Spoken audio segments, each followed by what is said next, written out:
আমাদের সিরাজগঞ্জে আমাদের নেতা পার্টির চেয়ারম্যান জনাব তারেক রহমান সিরাজগঞ্জকে অত্যন্ত মূল্যায়ন করে 2টা মন্ত্রণালয়ের দায়িত্ব দিয়েছেন।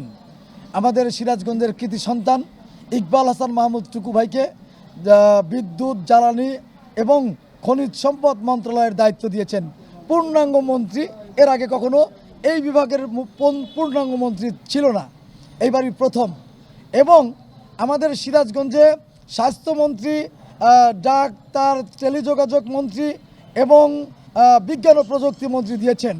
এই কারণে সিরাজগঞ্জবাসী অত্যন্ত আনন্দিত, উচ্ছ্বাসিত এবং নিজের উদ্যোগে মিষ্টি বিতরণ করছেন গতকালকে থেকে।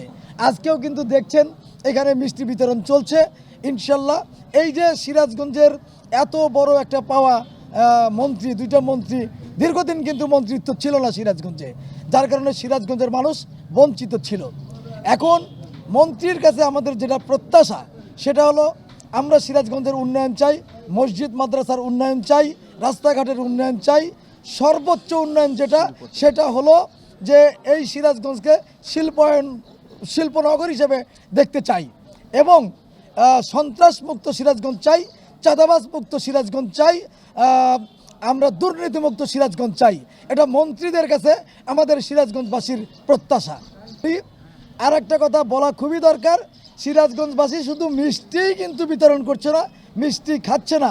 সিরাজগঞ্জবাসী আমাদের দলের চেয়ারম্যান জনাব তারেক রহমানের কাছে কৃতজ্ঞতা প্রকাশ করেছেন 2টা মন্ত্রী দেওয়ার জন্য এবং অভিনন্দন, শুভেচ্ছা জানিয়েছেন।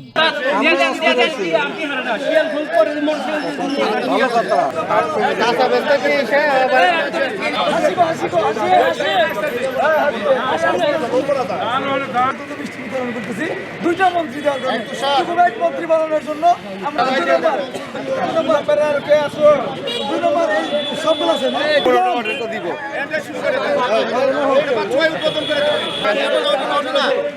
ভাই হাত খালি হাত ছেড়ে জায়গা গেল ভাই একটু ছোট একটু বড় দিলেন, একটু ছোট ব্যাগে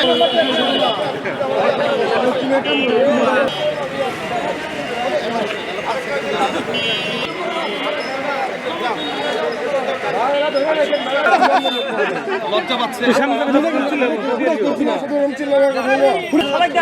খাওয়া দেন, খাওয়া দেন, খাওয়া দেন, কন্টিনিউ করেন, কন্টিনিউ করেন, খাওয়া থাকেন।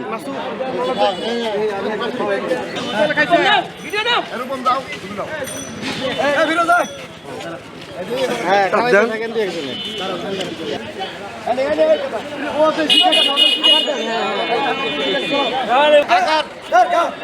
পুরা খা, পুরা খা, পুরা খা।